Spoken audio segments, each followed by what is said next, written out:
Good morning प्यारे दोस्तों, के क्लासेस में आपका स्वागत है और आप लोग देख रहे हैं अपना पसंदीदा चैनल के क्लासेस बाय पाठक सर। आज हम आप लोग को पढ़ा रहे हैं एनसीईआरटी का एक्सरसाइज 8.1 जो है त्रिकोणमिति। क्या है?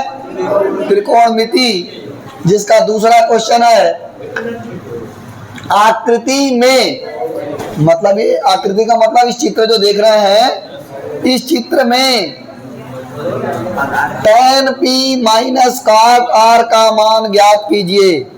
अब देखो इसको यही ध्यान देना है, यहाँ पे tan के बाद क्या लिखा है? p। tan के बाद क्या लिखा है? माइनस cot क्या लिखा है? r का मान ज्ञात कीजिए। तो इस चित्र में हम ये देख रहे हैं, ये हमारा क्या है मेरे बाबू? लंब। क्या है? लंब बराबर कितना दे दिया है? 12। यानी ये वैल्यू है पी क्यू की। वैल्यू किसकी है? और ये हमारा लंब है और लंब की वैल्यू दे दी है 12। कितना दिया है? और यहाँ पे ये हमारा है कर्ण। क्या है? कर्ण की वैल्यू कितना दिया है? 13। आधार की वैल्यू हमको पता, तो हम जानते हैं एक पाइथागोरस का प्रमेय। पाइथागोरस का प्रमेय होता है मेरे बाबू क्या? कर्ण का स्क्वायर बराबर लंब का प्लस आधार का। मेरे बाबू कर्ण की वैल्यू कितनी दी है? अजीत, कर्ण की वैल्यू कितना दिया है? 13 दिया है। तो यहाँ पे हम लिख देंगे 13 का स्क्वायर। बोलो कोई दिक्कत है? बराबर लंब की वैल्यू कितनी है?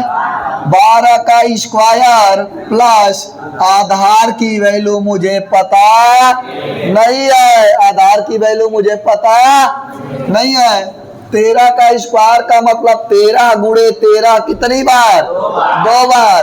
तो 13 का 13 में गुणा करेंगे हो जाएगा 100 और 12 गुणे 12 2 बार करेंगे तो 12 का स्क्वायर का मतलब 12 बार हम हो जाता है 144 प्लस आधार का स्क्वायर। बोलिए किसी को कोई दिक्कत है?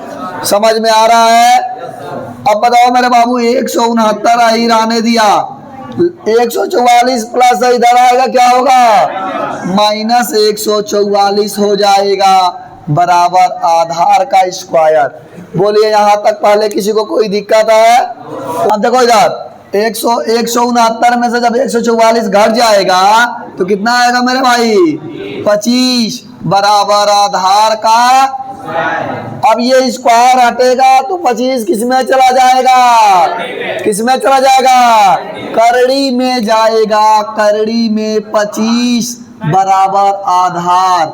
स्क्वायर यहाँ से हट गया, स्क्वायर यहाँ से हट गया और 25 में से बाहर क्या निकलेगा? गुड 5। यानी आधार बराबर भी हम लिख सकते हैं। आधार कितना हो गया? यानी यहाँ पे हमारा हो गया। बोलो कोई दिक्कत है? अब हमसे पूछ रहा है वैल्यू किसकी? tan p minus cot r। tan p minus cot, देखो ध्यान देना है, tan p minus cot r। बड़ा ध्यान से सुनना है। tan थीटा बराबर हम आप लोगों को कल लिखवाए थे क्या? sin थीटा बराबर लंब बटा कर्ण और cos थीटा बराबर आधार बटा और tan थीटा बराबर लंब बटा आधार। समझ रहे हैं ना? तो बताओ tan थीटा बराबर लंब बटा आधार। लंब इसमें कितना है? लंब कितना है? लेकिन यही गलती आप लोग कर दोगे। लंब आपका 12 नहीं है, या है, इसका निर्णय आप नहीं करेंगे, ये फिगर करेगा। यहाँ पे tan के बाद क्या लिखा है? और मेरे भाई जब भी बात ऊपर की करेगा, p कहाँ है? ऊपर है कि नीचे? जब भी बात ऊपर की करेगा लंब हमारा आधार हो जाएगा और आधार हमारा लंब हो जाएगा। क्योंकि हम जब ऊपर से देखेंगे, यहाँ पे खड़ा हो गया कोई व्यक्ति, यहाँ पे खड़ा है अगर, और यहाँ पे खड़ा खड़ा देखेगा तो उसके लिए ये जमीन है और ये लंब है। समझ रहा है ना? मतलब ये आधार है और ये क्या है, लंब है। तो ये हमारा आधार हो जाएगा और ये हमारा कब के लिए, जब ऊपर की बात पूछेगा, चाहे कोई भी सवाल क्यों ना हो। जब भी ऊपर की बात पूछेगा उसके लिए लंब, आधार और आधार, बाकी किसी से कोई लेना देना। बाकी अगर मान लो क्यू पूछ दिया, आर पूछ दिया, नीचे का ये दोनों पूछ दिया, तो लंब वही रहेगा और आधार, लेकिन चेंज किसके लिए होगा, ऊपर के लिए। चेंज किसके लिए होगा, हाँ। तो ये मेरे भाई tan थीटा बराबर लंब बटा आधार, तो इसके लिए लंब कितना होगा, लंब कितना होगा 5, और आधार कितना होगा मेरे बाबू 5 बटा माइनस कॉट। कॉट थीटा बराबर इसका ठीक उल्टा होता है, आधार बटा लंब, आधार बटा। तो आधार इसमें कितना, देखो कॉट के बाद क्या लिखा है, आर, ऊपर है कि नीचे, कोई चेंज होगा नहीं, कोई चेंजिंग, कोई चेंजिंग। जब कोई चेंजिंग नहीं होगा तो हमारा होता है आधार बट्टा, इसका उल्टा होता है आधार बट्टा लंब। आधार कितना है, आधार है मेरा 12 और लंब कितना है, सॉरी आधार है मेरा 5, आधार कितना है और लंब कितना है। अब इससे ये क्या हुआ, क्या मिला हमको, और यही हमारा क्या हो जाएगा। बोलो समझ में आया कि नहीं आया, समझ में आया नहीं आया, आया, नोट कर लीजिए फिर तब बताते हैं। सुनो, साइन ए बराबर 3/4। भाई यहाँ देखो, साइन ए बराबर 3/4, तो कॉस ए और tan ए का मान ज्ञात। अच्छा एक बात यहाँ पे बड़ी ध्यान देने वाली है मेरे बाबू, यहाँ पे दिया है ए, क्या दिया है, और पूछ भी रहा है ए, यहाँ भी ए। तो इससे हमको ना ऊपर ध्यान देना है और ना ही हमको उसमें नहीं ध्यान देने की जरूरत पड़ेगी कि ए ऊपर है कि, क्योंकि दिया भी ए है और पूछ भी रहा ए है, दिया भी ए है और पूछ भी रहा, तो हमको कुछ ध्यान देने की जरूरत नहीं है। बात समझ रही हो, अगर दिया रहता ए और पूछ देता बी, तब हमको ध्यान देना है कि कौन ऊपर है और कौन, बात समझे। तो दिया भी ए है और पूछ रहा था, इसमें कुछ ध्यान देने की जरूरत। चलिए एक चित्र बनाएंगे मेरे बाबू, हम एक चित्र बनाएंगे। ये चित्र बन गया, साइन थीटा बराबर फार्मूला होता है क्या, लंब बटा साइन थीटा बराबर लंब बटा। तो लंब की वैल्यू कितनी है और कर्ण की वैल्यू कितनी है, आधार की वैल्यू मुझे पता और आधार की वैल्यू अगर मुझे नहीं पता है, आप लोग निकाल लेंगे। चलिए टाइम दे रहा है, 1 मिनट लगा के निकाल दिखाइए। सबका आया इतना, आया है। चलिए हम जानते हैं कर्ण का स्क्वायर बराबर लंब का स्क्वायर प्लस आधार का, और कर्ण की वैल्यू मेरी 4 है, 4 का स्क्वायर बराबर है, तो बराबर लंब माने 3 का स्क्वायर प्लस आधार का स्क्वायर, 4 चौका और 3 त्रिके 16 में से 9 गएगा, कितना आएगा, स्क्वायर हटेगा, किस में चला जाएगा, कड़ी में 7 बराबर आधार, या आधार बराबर कड़ी में 7। अब मुझे वैल्यू पूछ रहा है किसका, कॉस ए, किसका पूछ रहा है, कॉस थीटा बराबर क्या होता है मेरे बाबू, आधार बटा आधार कितना है, निकाल लिए हो, करड़ी में 7, अब बटा कर्ण कितना है मेरे बाबू 4। तो बोलो किसी को कोई दिक्कत है। और दूसरा क्वेश्चन हमसे ये कह रहा है, क्या ज्ञात करना है, tan ए, तो tan ए बराबर होता है लंब बटा आधार, लंब बटा, तो लंब कितना है 3, लंब है 3 और आधार है करड़ी में 7। बोलो किसी को कोई दिक्कत, दोनों समझ में आ रहा कि नहीं आ रहा है, आ रहा है तो नोट करिए, फिर आगे बताते हैं। अब मुझसे क्वेश्चन नंबर कह रहा है, क्वेश्चन नंबर 5 है।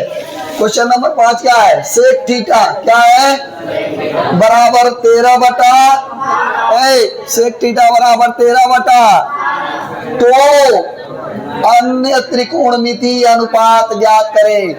अब बताओ त्रिकोणमिति के कुल कितने अनुपात होते हैं, बताइए।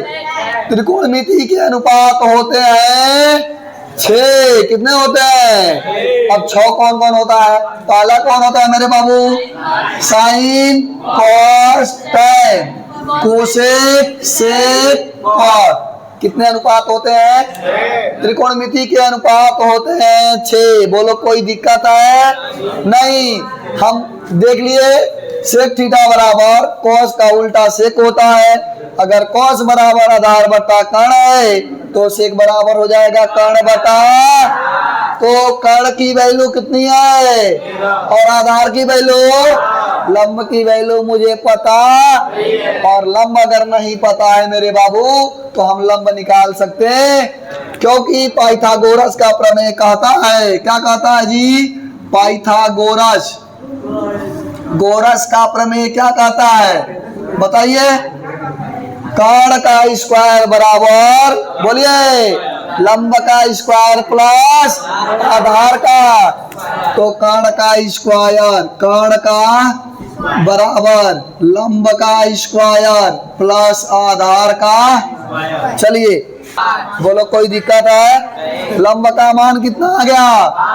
शेष का मतलब पहले साइन थीटा, साइन थीटा बराबर हो जाता है लंब बटा, उसके बाद हो जाएगा मेरा कोस थीटा आधार बटा, और फिर हो जाएगा मेरा क्या? टैन थीटा लंब बटा। चलिए साइन थीटा बराबर लंब बटा कर्ण। अब देखो यहाँ पे हमारा निकल चुका है 5। क्या निकल चुका है? लंब कितना है? लंब कितना है और कर्ण का मान कितना है?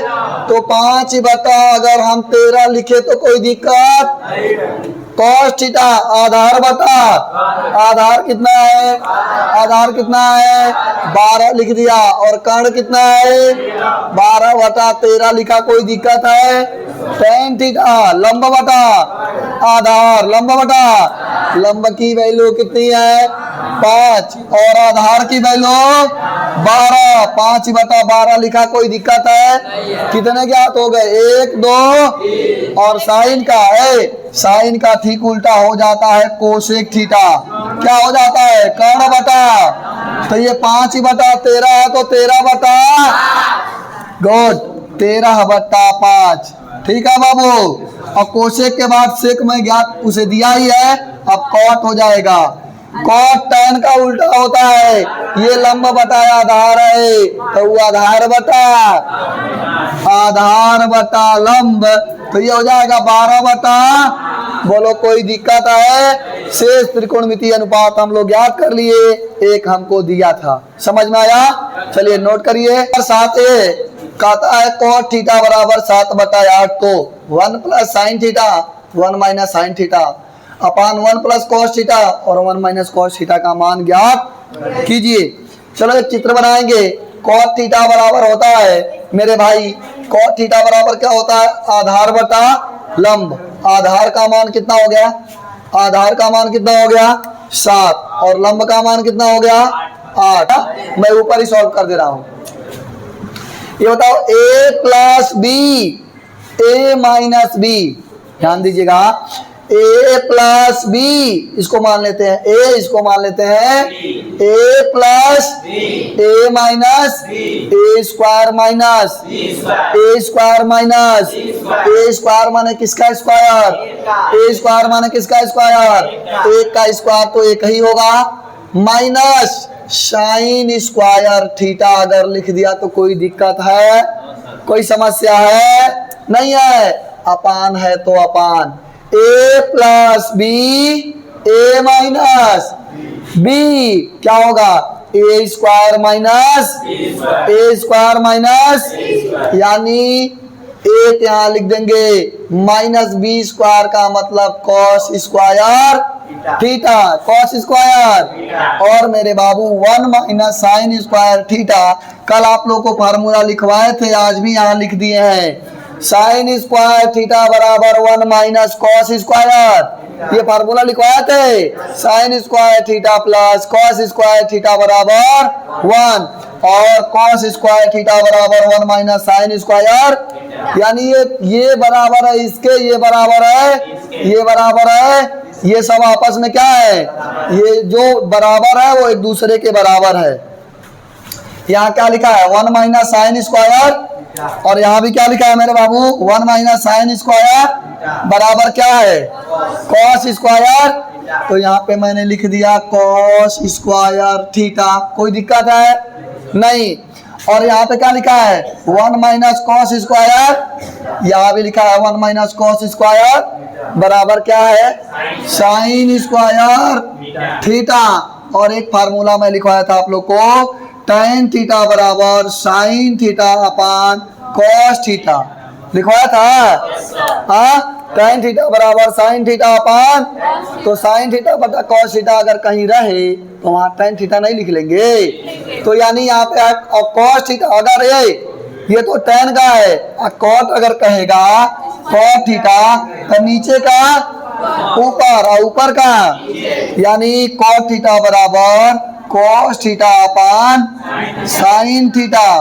तो थीटा बराबर होता है क्या कॉट थीटा, क्या होता है तो हमारा हो जाएगा कॉट का कॉट थीटा बराबर होता है आधार बटा लंब, यानी 7 बटा कितना 7 बटा कितना 8, 7 सत्ते 8 तैया। किसी कोई दिक्कत है एक बार और देखिए। अब देखोगे यहाँ पे cos square theta upon sine square theta बराबर होता है tan नहीं कॉट स्क्वायर थीटा।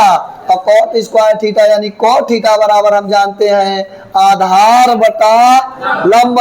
आधार की वैल्यू मेरी कितनी है 7 और लंब की वैल्यू है 8, यानी 7 बटा कितना 8, तो 7 सत्ते 8 तैया 64, 49 बटा 64 हमारा क्या हो जाएगा।